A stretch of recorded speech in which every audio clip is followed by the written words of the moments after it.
digital.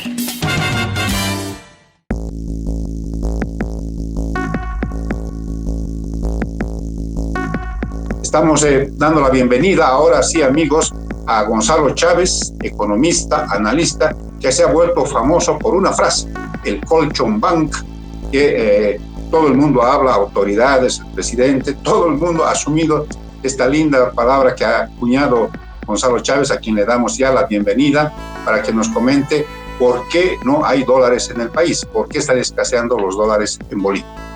Buenos días, Amalia, buenos días, Cacho, un placer estar con ustedes. Bueno, la respuesta es muy sencilla, no hay dólares porque nuestras exportaciones han bajado de manera significativa, especialmente las que salen del Estado. Bolivia exportaba 6.600 millones de dólares en 2014 y ahora exporta en gas 2.000 millones de dólares. Por lo tanto, ahí tienes la primera explicación de por qué no hay dólares. No hay 4.600 millones de dólares.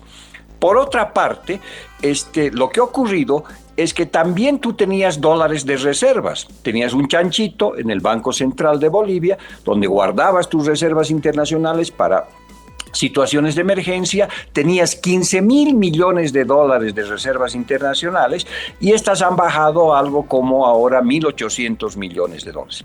O sea, no solamente ya no te entra dólares, sino los dólares que tú tenías te los has gastado.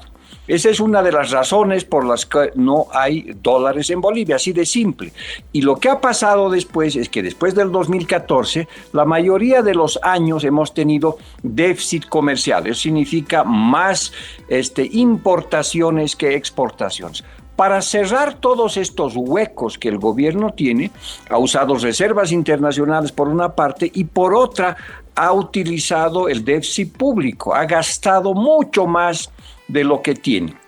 Entonces, en esta circunstancia, la escasez de dólares es estructural, no es de 50 millones de dólares, no es de 500 millones de dólares, tiene que ver con el agotamiento del modelo primario exportador rentista por el hecho de haber estrangulado a la gallina de los huevos de oro, que era YPFB, que le daba a Bolivia los dólares e ingresos, ¿no es cierto?, de los 6.600 millones de dólares en el erario nacional por renta gasífera se quedaba más de 5.489 millones de dólares, incluyendo mercado interno.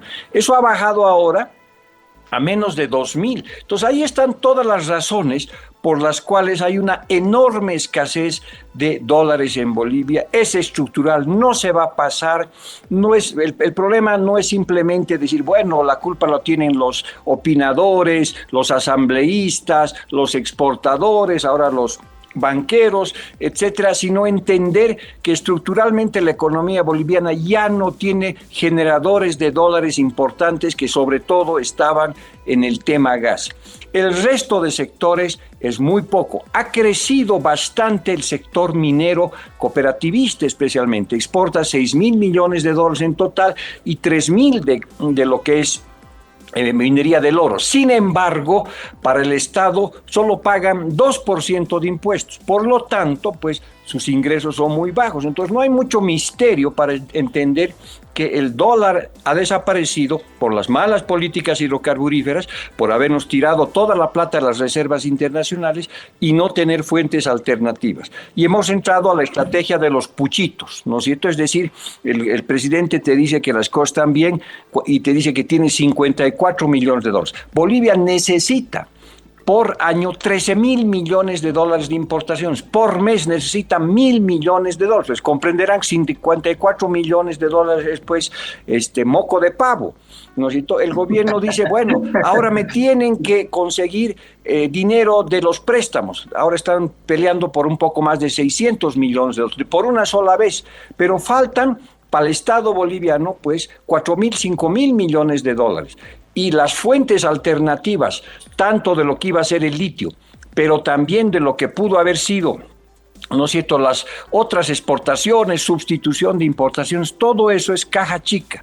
No hay los recursos suficientes para volver a la vieja normalidad donde llovía dólares en Bolivia debido a la bonanza que se produjo en el sector gas natural. Le doy paso a Amalia, que tiene una consulta para cerrar la participación. No, clarísimo, Gonzalo, clarísimo. clarísimo. Quiere decir que esto no lo arregla ni Mandrake, salvo que haya un cambio en la orientación económica. Sí, no, la explicación muy simple, no se trata de juntar puchitos exportando un poquito más de aquí, persiguiendo banqueros o consiguiendo 54 millones del Colchón Bank. Tú necesitas un cambio estructural y comienza por cerrar el déficit público. Imagínate las reservas internacionales como una piscina gigantesca que el 2014 tenía 15 mil millones de dólares. 13 mil millones de dólares se han chorreado por un huecazo, ¿no es cierto?, por un agujero que hay debajo de esa piscina que se llama déficit público.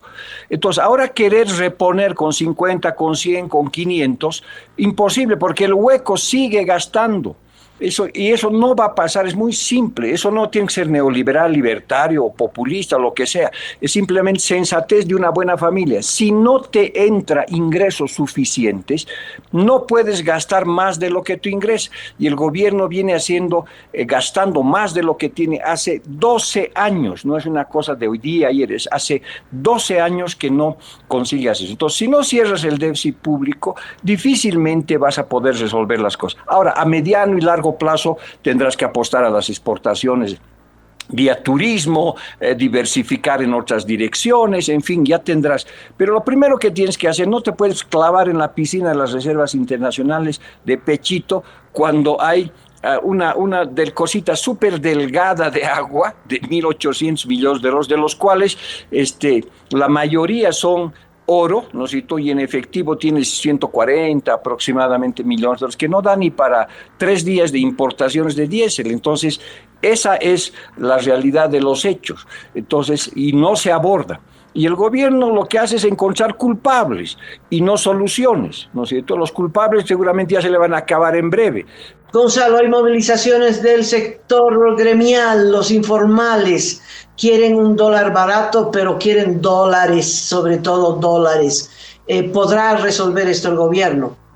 Mira, lo que ha pasado durante todos estos años es que el sector informal es la base del modelo económico, del modelo de desarrollo actual.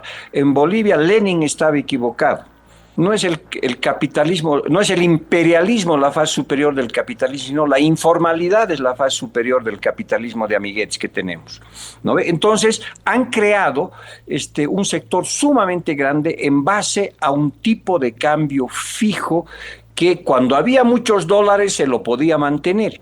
Entonces, han hecho que la economía boliviana, especialmente la informal, que importa muchísimo, que pasó de importar 3.000 millones de dólares a 13.000 millones de dólares más contrabando, 16.000 millones de dólares, pues sea completamente dependiente a un dólar barato. Al ser el dólar barato, tus importaciones han crecido brutalmente, como hemos visto, y además han importado inflación baja. Entonces, ahora que no hay dólares por las razones estructurales que hemos mencionado, pues vas a tener a la gente pidiéndole, porque has generado dependencia de esta economía informal gigantesca de los dólares que antes venían del Estado, sobre todo con la exportación de gas natural. Entonces, es una economía informal gigantesca.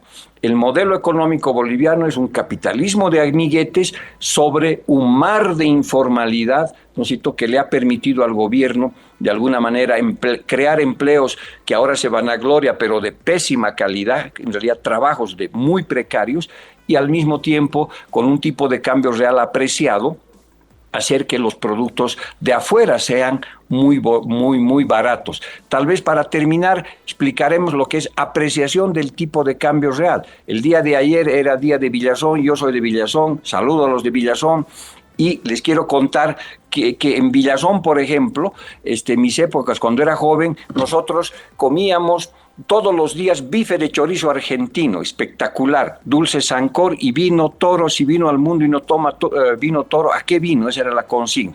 Y recibíamos, entonces eran muy baratos los productos. ¿Qué había pasado? El tipo de cambio estaba apreciado, es decir, los productos de afuera en la relación del cambio eran baratos para el caso de Bolivia. Por eso en mi casa había bife de chorizo todos los días.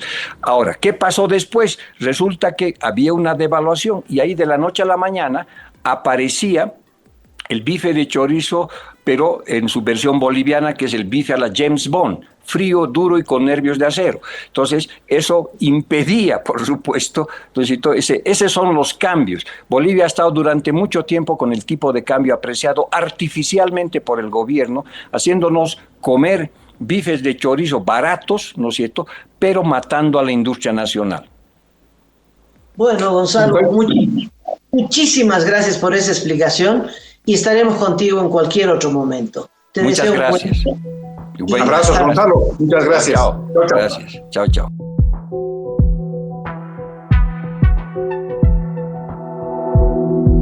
Aporta a Cabildeo Digital y apoya al periodismo independiente.